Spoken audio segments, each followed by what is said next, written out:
Hello everyone, आप सभी का मेरे यूट्यूब चैनल पर बहुत बहुत स्वागत है। जिन्होंने मेरे चैनल को सब्सक्राइब नहीं किया प्लीज़ चैनल को सब्सक्राइब कीजिए और साथ के साथ बेल आइकन को जरूर दबाएं। आज हम क्लास 12 का chapter number 5 continuity and differentiability ये पढ़ेंगे। तो इससे पहले मैं थोड़ा सा ये बता देता हूँ कि जो कंटिन्यूटी एंड डिफरेंशियबिलिटी है ये टॉपिक मैथमेटिक्स में किस ब्रांच के अंदर पढ़ा जाता है। कैलकुलस एक मैथ की एक ब्रांच है, मैथ का एक पार्ट है जिसके अंदर हम इन टॉपिकों को पढ़ते हैं। तो कैलकुलस के अंदर स्पेशली कौन से टॉपिक आते हैं, कैसा क्या कुछ पढ़ना है, क्या इसकी डेफिनेशन है, मैं लिख देता हूं। Calculus is that branch of mathematics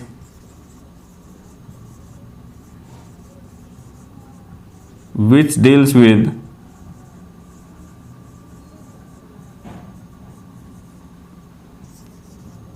change in value of function when points change in domain। सिर्फ इसका मीनिंग समझ लें आप क्या है। कैलकुलस मैथ के वो ब्रांच हैं जिसके अंदर हम क्या पढ़ते हैं, क्या स्टडी करते हैं। यहां से देखो, change in value of function, function की वैल्यू में क्या चेंज आया जब पॉइंट्स चेंज इन डोमेन। जब डोमेन का कोई भी पॉइंट में आप जैसे बदलाव करते हो तो उसके कोरस्पॉन्डिंग फंक्शन की वैल्यू में क्या बदलाव आता है, तो उस बिहेवियर को आपको स्टडी करना है। वो सारा का सारा किसके अंदर आता है, कैलकुलस में। जैसे एग्जाम्पल के लिए आप अगर आपको कोई फंक्शन दे रखा है f of x is equal to 3x, तो अब यहां पर जो ये x है ये तो कहां था, डोमेन में था। और ये क्या है, ये यहां से जो भी आएगी ये क्या है, इसकी वैल्यू। अगर मैं ये लिखूं f ऑफ 1 की वैल्यू, फंक्शन की वैल्यू कितनी है 1 पे 3, 2 रखूंगा तो 6, 3 रखूंगा तो 9। ठीक है, तो अब यहां ये कहता है कि जैसे जैसे मैं इन वैल्यू में जो x की वैल्यू थी इनमें चेंज कर रहा हूं, वैसे वैसे जो फंक्शन की ये वैल्यू थी इनमें क्या चेंज हो रहा है। इस टाइप का जो बिहेवियर है, यहां से फंक्शन के बारे में और ज्यादा जानकारी मिलती है। तो ये हम इस टॉपिक के अंदर पढ़ें। यहां इसमें सबसे पहला टॉपिक हम जो हमने 11th क्लास में पढ़ा था, लिमिट, ये पढ़ेंगे। ये इसका सबसे बेसिक है, किसी भी फंक्शन की लिमिट क्या होती है। लिमिट के बाद कंटिन्यूटी, फिर कंटिन्यूटी, इसके बाद डिफरेंशियबिलिटी। और यहां आपको इनमें रिलेशन भी आपको पढ़ाया जाएगा। कंटिन्यूटी और डिफरेंशियबिलिटी में क्या रिलेशन है, और लिमिट का और कंटिन्यूटी का आपस में क्या रिलेशन है, क्या इनका आपस में एक दूसरे से रिलेशन है। तो अब सबसे पहले तो देखो लिमिट क्या होती थी, आपने क्लास 11th में पढ़ा था। लिमिट किसी भी एक फंक्शन की एक पॉइंट पे लिमिट कब निकालनी पड़ती थी, क्यों निकालनी पड़ती थी और कैसे निकालते थे हम। जैसे मैं एक एग्जांपल देता हूं आपको, फिर इसकी डेफिनेशन पे बात करेंगे। f of x x² -1 divide by x -1, ये कोई फंक्शन है। अगर मैं इस फंक्शन की वैल्यू निकालूं 1 पे, दैट मीन्स इसमें मैं क्या रख दूं, 1 रख दूं। तो 1 का स्क्वायर -1 डिवाइड बाय 1 -1, तो ऊपर क्या गया 0 डिवाइड बाय 0। अब कई बार बच्चे यहाँ पे जब स्टार्टिंग में बिना ध्यान दिए इसको क्या करते हैं, 0/0 को आपस में काट के 1 लिख देते हैं। तो 0/0 ये क्या है, ये हमें नहीं पता। इसको हम क्या बोलते हैं, इनडिटरमिनेट फॉर्म। तो इस टाइप का जब कोई फंक्शन की वैल्यू आती है आपका किसी पॉइंट पे 0/0 फॉर्म बन जाती है, तो इसको इनडिटरमिनेट फॉर्म बोलते हैं।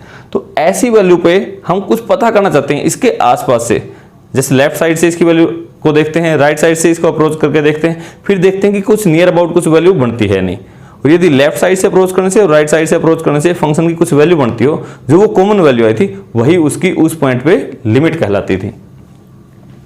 0/0 1 नहीं होता, जैसे 5/5 1 होता है, 4/4, 1 3/3, 1 2/2 डिवाइड करके 1 आ गया। तो 0/0 ये 1 नहीं आता, तो इसको आपको थोड़ा ध्यान देना है। और कई बच्चों के दिमाग में यहाँ आइडिया ये आएगा कि सर आप ऐसा कर लो, x - 1 x + 1 divide by x - 1, क्योंकि ऊपर तो a² - b² है, तो 2 फैक्टर बन जाएंगे, और इस फैक्टर से इसको काट दो और ये है x + 1। अब इसमें रख लो वो वैल्यू जो 1 पे निकालनी थी, 1 पे रखते 1 + 1 2 हो जाएगी, तो इसकी लिमिट उसके चक्कर में पढ़ने की जरूरत नहीं, ये आ जाएगी नहीं।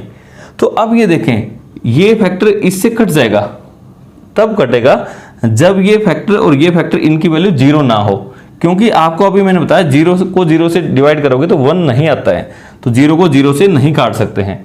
तो इसका मतलब जब x की वैल्यू 1 के अलावा कुछ भी है फिर तो ये कट जाएंगे, जब x की वैल्यू 1 है तब नहीं कटेंगे। तो 1 वाले केस में नहीं काटना, आपको सीधा ऐसे ही करना है। तो ऐसे टाइम पे फंक्शन की वैल्यू उस पॉइंट पे या उस पॉइंट पे उसका बिहेवियर कैसे पता किया जाए, तो उसके लिए हम लिमिट निकालते हैं। लिमिट कैसे निकालनी थी आपको,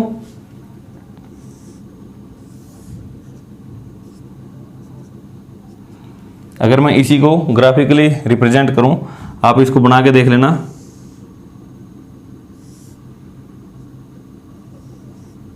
कुछ इस टाइप से का इसका ग्राफ बनेगा, ये एक लाइन बनेगी, क्योंकि जब x 1 को छोड़ के है तो उस टाइम तो क्या है, x + 1 है, इसमें रख रख के देख लेना, आपके इस टाइप का कुछ बनेगा, ये ग्राफ बनेगा। अब मेन बात क्या थी कि जब मैंने 1 रखा, दैट मीन्स अरे यहाँ है ना x, तो x को 1 रखा तो उस टाइम फंक्शन की वैल्यू क्या आई, फंक्शन की वैल्यू का लो या उसको y की वैल्यू का लो समझने के लिए, तो फंक्शन की वैल्यू क्या आई। अब इसी वैल्यू का तो नहीं पता था, 1 पे वैल्यू हमने निकाल के देखी तो 0/0 है, तो ये वैल्यू पता करने के लिए हम क्या करें। अब ये कहता है चलो 1 पे इसकी नहीं पता, 1 से थोड़ा सा बड़ा नंबर ले लो, यहाँ 1.1, ये 1.2, यहाँ से थोड़े थोड़े बड़े नंबर ले लो, और थोड़े थोड़े से यहाँ से छोटे 1 से 0.9, 0.99 इस टाइप के नंबर, तो उन पे इसकी वैल्यू निकालो। जब उन पे मैं इसकी वैल्यू निकाल रहा था, आप रख के देख लेना, 1 से थोड़ा सा बड़ा रखा तो इसमें रखोगे 1 से थोड़ा सा बड़ा, तो आपका कितना आ जाएगा 2 पॉइंट समथिंग, और यहाँ रखोगे तो 1.9 के आसपास आएगा। दैट मीन्स थोड़ा सा बड़ा और थोड़ा सा छोटा रखने से जो वैल्यू आती है वो आपकी 2 तो नहीं आती, बट 2 के नियर अबाउट आती है। तो ऐसे केस में हम क्या करते हैं कि जब हमने लेफ्ट साइड से अप्रोच किया और राइट साइड से अप्रोच किया, दोनों से वैल्यू क्या आ गई, सेम, तो ऐसे केस में हम क्या बोलते हैं, क्या लिखते हैं, उस फंक्शन की, जो आपका फंक्शन था उसकी लिमिट x गोज टू 1, जब x 1 को अप्रोच करा था तो उसकी वैल्यू कितनी के नियर अबाउट आई थी आपकी 2, क्यों लेफ्ट और राइट दोनों से 2 आई थी। एक्चुअल में जब हमने वैल्यू निकाल के देखी 2 नहीं आई, बट लेफ्ट और राइट से अप्रोच करा के देखा तो दोनों की कॉमन वैल्यू आई, तो हमने एज्यूम कर लिया कि उसकी वैल्यू या वहां पर उसकी लिमिट क्या है, 2 है। अब ऐसा नहीं कि लेफ्ट और राइट साइड से हम अप्रोच करें तो दोनों हर बार वैल्यू सेम आएंगी। तो मैंने एक एग्जांपल और लिया है यहाँ पे, f(x) जब x की वैल्यू 0 से 1 के बीच में है तो x के बराबर है, और जब 1 से 2 के बीच में है तो 3 - x है।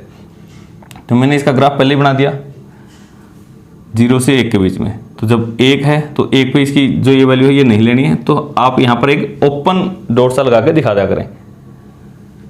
लेकिन 1 की वैल्यू यहाँ 3 - x, 3 - 1 2, तो यहाँ थी, तो यहाँ मैंने डार्क डॉट कर दिया, दैट मीन्स यहाँ लेनी है 1 पे वैल्यू, और इसका इस टाइप का कुछ ग्राफ बनेगा। तो मैंने ऑलरेडी बना दिया सिर्फ समझाने के लिए। अब देखो, अब जब मैं 1 रखता हूं, 1 पे वैल्यू इसकी क्या आएगी, जब x की वैल्यू 1 है, जब आपकी x की वैल्यू 1 है तो यहां देखो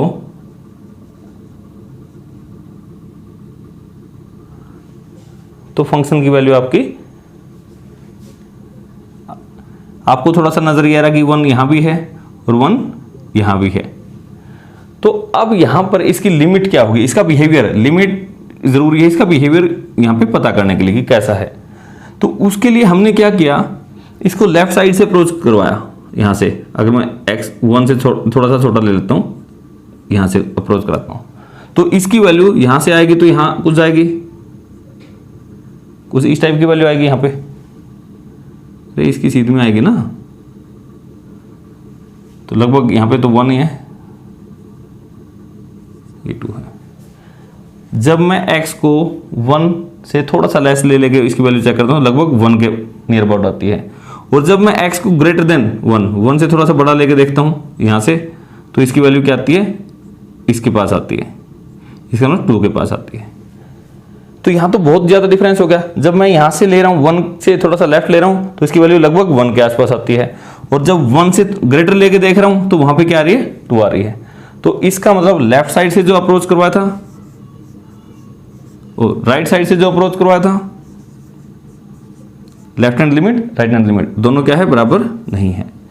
जब दोनों बराबर नहीं है तो ऐसे केस में क्या बोलेंगे हम, लिमिट डज नॉट एग्जिस्ट। तो लिमिट ही एग्जिस्ट नहीं करती। तो हर केस में लिमिट एग्जिस्ट नहीं करती। यदि हम एक पॉइंट पे कंटिन्यूटी चेक कर रहे हैं तो उसका मतलब क्या है, उसी पॉइंट पे उस फंक्शन की left hand limit right hand limit और उस फंक्शन की वैल्यू उसी पॉइंट पे तीनों क्या आना चाहिए, सेम। तीनों की वैल्यू क्या आना चाहिए, सेम। यहाँ तक लेफ्ट लिमिट और राइट लिमिट बराबर हैं, तो यहाँ इसका मतलब था लिमिट एग्जिस्ट करती है। अब तीसरी जो नई कंडीशन ऐड क्या की है, फंक्शन की वैल्यू भी निकाल के देखो और वो भी इनके इक्वल आना चाहिए। अगर ये तीनों सेम है तो उस वक्त हम क्या कहेंगे कि फंक्शन कंटिन्यूअस है। कंटिन्यूअस का मतलब आपके जो दिमाग में आ रहा है कि लगातार, तो उसी टाइप से कुछ कॉन्सेप्ट है। अगर मैं ग्राफिकली समझाऊं तो एक फंक्शन कंटिन्यूअस तब होता है यदि मैं उसका ग्राफ बिना पेन को लिफ्ट किए, एक बार जहां से मैंने ग्राफ बनाना शुरू कर दिया, जैसे मैंने एक लाइन का बनाना है तो ये देखो एक बारी में ही सारा का सारा ग्राफ बना दिया। लेकिन यदि मेरा ग्राफ ऐसा हो जहां वो ग्राफ ड्रा करने के लिए मुझे पेन उठाना पड़े, यहां और फिर यहां से इस टाइप का ग्राफ है, तो यहां देखिए इस पॉइंट पे यहां जो गैप था, इस गैप के लिए मुझे पेन को उठाना पड़ा। तो उस वक्त ये फंक्शन या ये ग्राफ से पता चला कि यहां पर ये इस पॉइंट पे ये कंटिन्यूअस नहीं है। कंटिन्यूअस का मतलब है जब आप बिना पेन को उठाए सारा का सारा ग्राफ एक ही बार में, दैट मीन्स नो गैप। तो यहां तो गैप आ गया, तो ऐसा ग्राफ हो जिसमें कोई गैप ना हो तो उसको क्या बोलते हैं, कंटिन्यूअस फंक्शन। तो उसको कंडीशन क्या है, left hand limit right hand limit और फंक्शन की वैल्यू तीनों सेम आनी चाहिए। और हाँ, अलजेब्रा ऑफ कंटिन्यूटी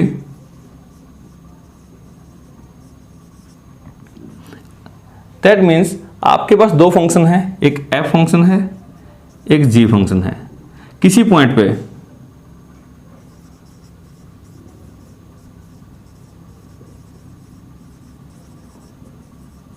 किसी पॉइंट A पे ये दोनों आपको क्या दे रखे हैं, कंटिन्यूअस दे रखे हैं। तो यहां क्या है, तो f plus g f minus g f into g f divide by g, और साथ में ये जरूर होना चाहिए कि g जरूर ना हो। यदि f और g कंटिन्यूअस फंक्शन है तो f plus G is also continuous function at that point. ये भी और ये भी। तो ये आपको बस याद कर लेना है, यदि दो फंक्शन कंटिन्यूअस दे रखे हैं ऑन देयर डोमेन तो f plus g f minus g f into g f by g ये भी उनकी कॉमन डोमेन पे कंटिन्यूअस होंगे, या एक ही पॉइंट पे कंटिन्यूअस दे रखे हैं तो उस पॉइंट पे कंटिन्यूअस होंगे। ये आपको चेक करना है कि check that is continuous on closed interval A B, या कोई और भी हो सकता है इंटरवल। तो इस इंटरवल पे कंटिन्यूटी चेक करना, उसका मीनिंग क्या है, इसका मतलब है इसके प्रत्येक पॉइंट पे, किस पे, प्रत्येक पॉइंट पर ये क्या है, कंटिन्यूअस है। तो आपको किसी इंटरवल में कोई फंक्शन कंटिन्यूअस है, इसका मतलब उसके अंदर सभी पॉइंटों पे वो कंटिन्यूअस है। और यहां पर इसके बीच के तो सभी पे कंटिन्यूअस है। और जो ए पॉइंट है, ए पॉइंट पे कंटिन्यूटी का क्या मीनिंग है, क्योंकि ए पॉइंट से लेफ्ट साइड तो आप जा नहीं सकते, क्योंकि ए से बाहर तो जा नहीं सकते। ए से बी का मतलब है ये ए है और ये बी है।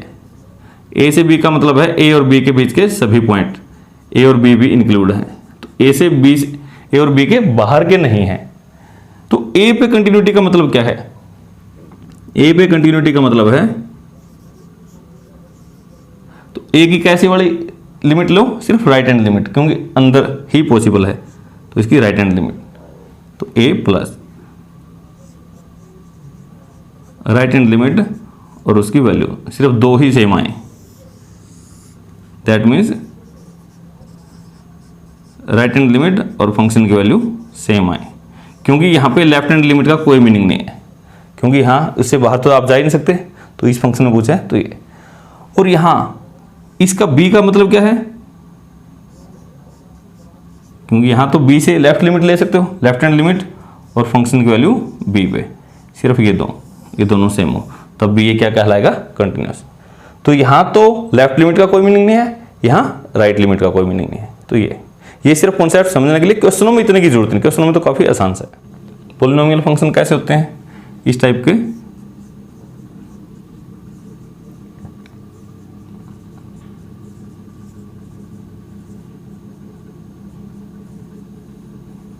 ये आपको याद करने की जरूरत नहीं। जो x की जो इस टाइप की पावर में दिए होते हैं, जैसे x+1, x² + 2x+3, इस टाइप के जो भी सारे के सारे हैं, वो सारे के सारे क्या कहलाते हैं? पॉलिनोमियल फंक्शन, और वो हमेशा क्या होते हैं? कंटिन्यूस। यहाँ मैं सिर्फ उन्हीं के नाम लिखूंगा जो कंटिन्यूस हैं। सेकंड,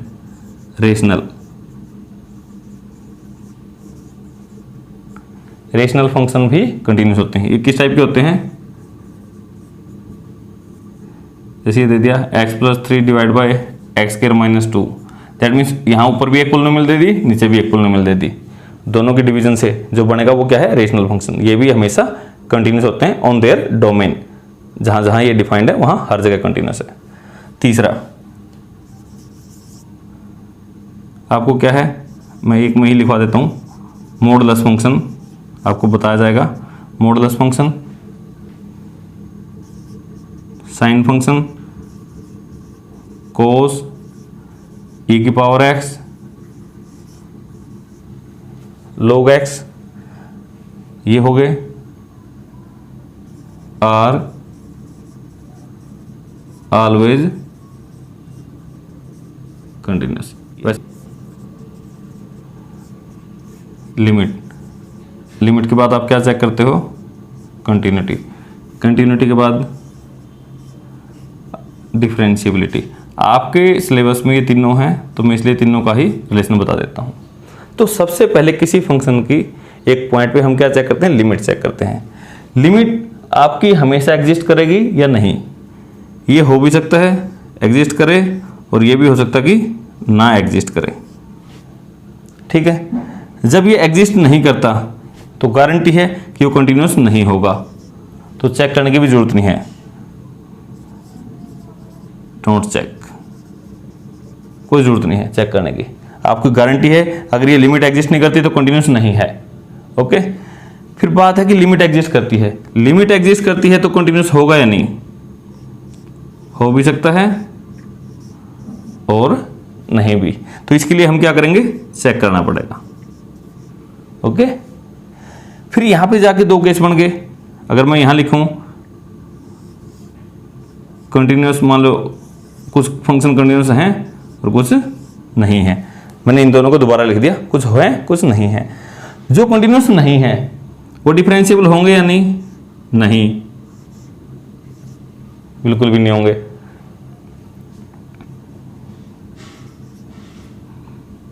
जो कंटिन्यूस नहीं है वो डिफरेंशिएबल नहीं है। लेकिन जो कंटिन्यूस है वो डिफरेंशिएबल हैं या नहीं? हो भी सकते हैं और नहीं भी। तो ये तो चेक करने की जरूरत नहीं है, और ये चेक करने पड़ेंगे। तो आप याद रखें, एक्चुअल में ये आपको इतना नोट करने की जरूरत नहीं है। पहली लिमिट, फिर कंटिन्यूटी, फिर डिफरेंशिएबिलिटी। ये कब होगा? तब जब ये होगा। दैट मीन्स कोई फंक्शन डिफरेंशिएबल है तो उसके लिए गारंटीड है कि उसकी कंटिन्यूटी थी, दैट मीन्स वो कंटिन्यूस था। और कंटिन्यूस कब होगा? उसके लिए गारंटी है कि उसकी लिमिट एग्जिस्ट करती थी। तो दैट मीन्स अगर बैक चलेंगे तो पिछले सारे होल्ड करता तभी आगे तक पहुंचेगा। अब यहां से आगे पहुंचने के लिए हो सकता है, नहीं भी हो सकता है। तो दैट मीन्स लिमिट अगर एग्जिस्ट करती है तो कंटिन्यूस हो भी सकता है, नहीं भी कर सकता, और कंटिन्यूस है तो डिफरेंशिएबल हो भी सकता है, नहीं भी। लेकिन एक यहाँ से था, लिमिट एग्जिस्ट नहीं करती तो कंटिन्यूस नहीं हो सकता, कंटिन्यूस नहीं है तो डिफरेंशिएबल नहीं हो सकता। तो इसको जैसे भी है तीनों को